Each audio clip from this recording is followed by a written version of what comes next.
থেকে এই শাহজাদপুর এবং গুলশানের যে সংযোগ সড়কটি আছে, এই সংযোগ সড়কের পানির প্রবাহটা কিন্তু সকাল থেকেই উপর দিয়ে যাওয়া শুরু হয়েছিল।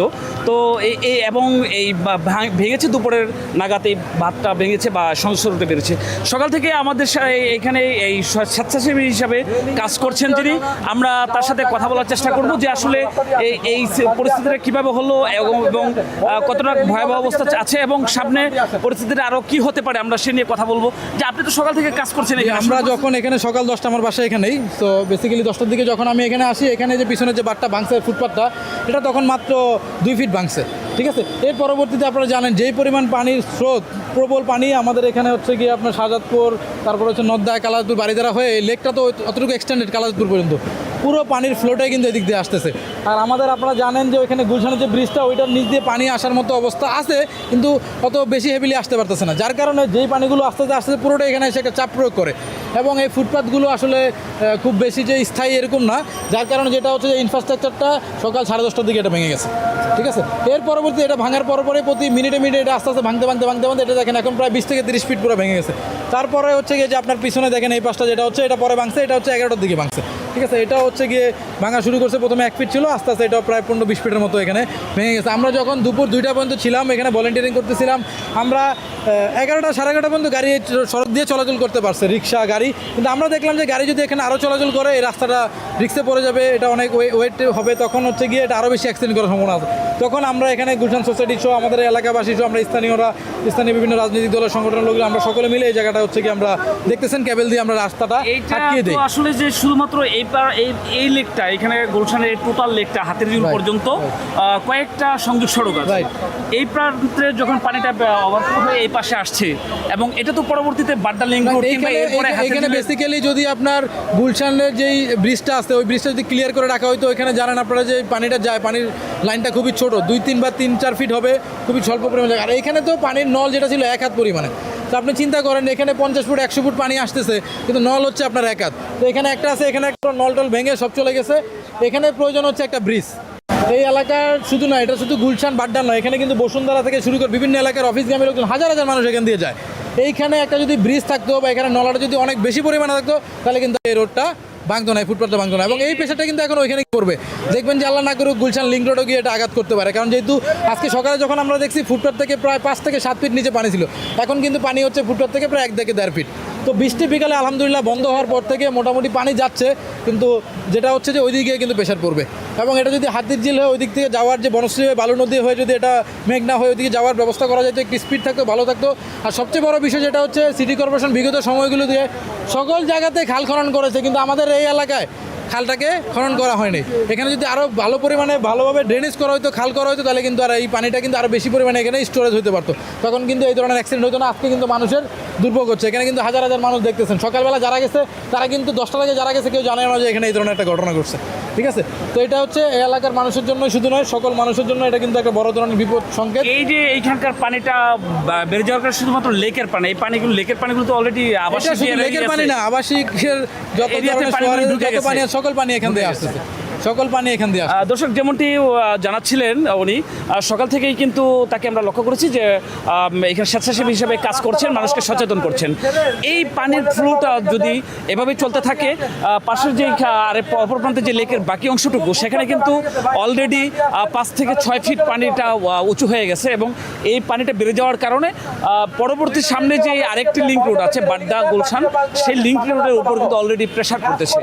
এই পরিস্থিতি চলতে থাকে এবং যদি এখনই কার্যকর ব্যবস্থা গ্রহণ না করা হয়, তাহলে কিন্তু গুলশান লেকের সাথে সংযোগ যেই সড়কগুলি আছে, সেই সড়কগুলি কিন্তু আরও ব্যাপক ক্ষতিগ্রস্ত হওয়ার সম্ভাবনা আছে। এবং আমি যেই জায়গাটা দাঁড়িয়ে আছি, নিচের যে রাস্তাটি, সেটা কিন্তু অনেকটা কম্পন সৃষ্টি হচ্ছে পানির প্রেশারে, সেটা কিন্তু অনেকটা অনুভূত হচ্ছে, আমরা অনুভব করছি।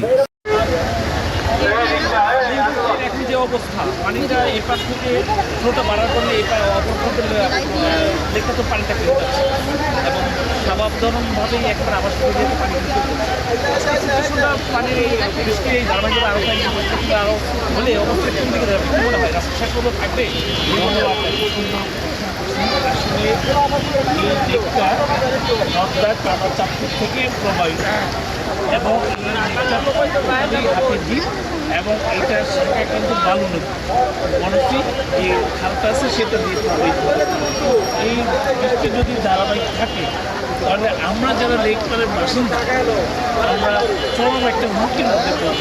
তারা ভেঙে যায় আর যদি বৃষ্টি হয় এই লেকের দুই পাশে কিন্তু সরকার যখন গুলশান শহরটা তৈরি হয়েছে এরপরে কিন্তু এটা সংস্কার হয়নি এবং প্রতিনিয়ত শুনছি যে এখানে লেক উন্নয়নের সৌন্দর্যের জন্য বিশাল একটা অঙ্কের বাজেট সরকার দিয়েছে।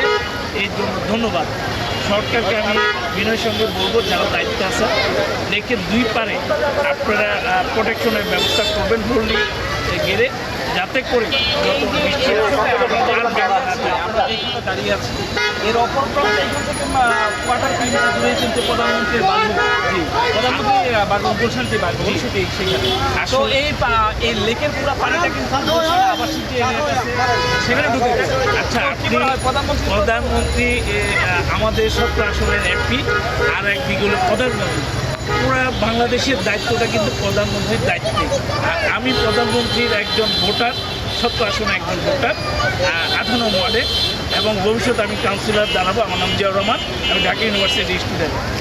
আসলে সরকার তো জনাব তারেক রহমান অল্প কয়েকদিনে বসতেন এবং আশা করি উনি আজকে যে আমরা যেটা বলতে চাচ্ছিলাম যে এই যে পানির যে দুর্ভোগটা সেই দুর্ভোগের শিকার কিন্তু প্রধানমন্ত্রী নিজেও পুরাটাই কিন্তু গুলশান। হ্যাঁ। আর শুধু প্রধানমন্ত্রী সাফারার করবে তেমন কিনা, আমি সাধারণ একজন প্রজা, আমিও কিন্তু সাফারার করব, কিন্তু এখানে ভেদাভেদের কিন্তু সুযোগ নেই। আমাদের এখন যেটা করতে হবে নীতিগতভাবে আমাদের যে প্রকল্প উন্নয়ন আছে এখানে দুই পাশে যেন পল্লী গেড়ে দেয়, বড়ি করে দেয়, যাতে করে প্রচুর বৃষ্টি হলে যেন লেক ধসে না পড়ে। আর সাইডে বড় বিল্ডিং আছে, যদি এরকম আজকে দেখেন অল্প বৃষ্টিতে ভবিষ্যতে আবহাওয়া জলবায়ু পরিবর্তন হচ্ছে, এরকম আরও বেশি হতে পারে। তাই আমাদের সচেতন হতে হবে। আর এই ধরনের দৃশ্যটা আপনি আগে বললেন 1998 সালে বন্যায় দেখি আর এখন দেখলাম। আমি আপনাকে আরেকটা কথা বলতে চাই, আমাদের প্রশাসক আছেন পিন্টু ভাই, আমাদের মাননীয় প্রধানমন্ত্রী আছেন জনাব তারেক রহমান সাহেব, ওনার দায়িত্বে আছেন সানি ভাই। আসলে রাষ্ট্র যত সকাল থেকে বসে আছেন, কাজ নাই। রাষ্ট্রকে মানুষের যে মানসিকতা এটা পরিবর্তনের জন্য আমার মনে হয় খরচ করতে হবে। কারণ আপনি একটা জিনিস দেখেন, সরকার কিন্তু রাস্তা করে দিচ্ছে, ফুটপাত করে দিচ্ছে। আমাদের একটা টেন্ডেন্সি কিছু মহলে যে রাস্তার উপর ফুটপাতের উপর দোকান বসিয়ে ব্যবসা করা, এই যে মানসিকতা এটা সকাল থেকে বৈশাখ সকলের দৃষ্টিভঙ্গি পরিবর্তনের চেষ্টা করতে হবে। তাহলে লাইনে যে আমরা মাথা দেবো সিটি কর্মীদের দোষারোপ করি, এটা আসলে ঠিক না। আমি মনে করি আগে নিজেকে দোষারোপ করা, তারপর সিটি কর্পোরেশনে যাও। সিটি কর্পোরেশন তো আপনি সুপারভাইজ করে দিচ্ছে। আমি কেন সাধারণ জনগণ কেন ওই রাস্তার উপর দোকান বসাবো, ময়লাটা ড্রেনে ফেলবো? লেক খাল সংস্কার করে দিয়েছে, আমি কেন ময়লাটা খালে ফেলবো? যার ফলে ড্রেনে যে ওয়ার্ল্ড লাইনের যে ব্যবস্থা সেটা বৃষ্টি হয়ে যাচ্ছে, কেমনে চলতেছে সেটা পানির দর্শক আপনি বলছিলেন যে আসলে এই সিস্টেমগুলি অনেকটা সিস্টেমগুলি অনেকটাই মানব সৃষ্ট আমরা আর সে তার জন্য কিন্তু লাইন ব্লক হয়ে যাওয়ার কারণে এই ধরনের বিপর্যয় এবং আমরা যেখানে দাঁড়িয়েছি এইখান থেকে আসলে প্রধানমন্ত্রীর বাসভবন এবং এই দুর্ভোগের যেই ভোগান্তির অংশটা সেটা কিন্তু প্রধানমন্ত্রী বাসভবনকেও আক্রান্ত করতে পারে এবং যে কোনো সময় সেটি কিন্তু হতে পারে। এবং বৃষ্টিটা যদি আরও ধারাবাহিকভাবে কয়েক ঘন্টা চলতে থাকে এবং পানির এই লেয়ারটা যেভাবে বাড়তে থাকে তাহলে কিন্তু আবাসিক এরিয়াতে ভিতরে কিন্তু এই পানিগুলো চলে যাবে আশঙ্কা করছেন এবং আশঙ্কা করছেন স্থানীয় জনগণ। সকাল থেকে বসে আছেন, মানে কোনো কাজ নাই।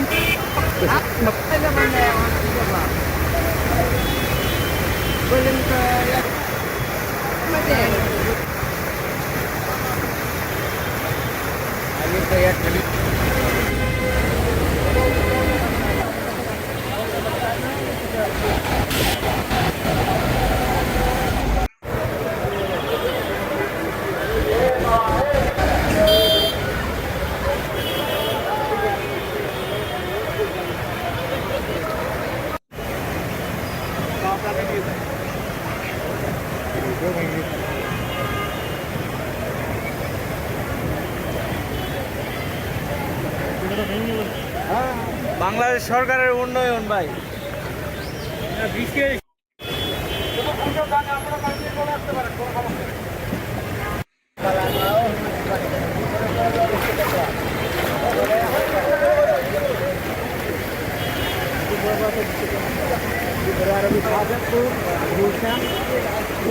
ব্যক্তি আছে এই লেকের পাশে।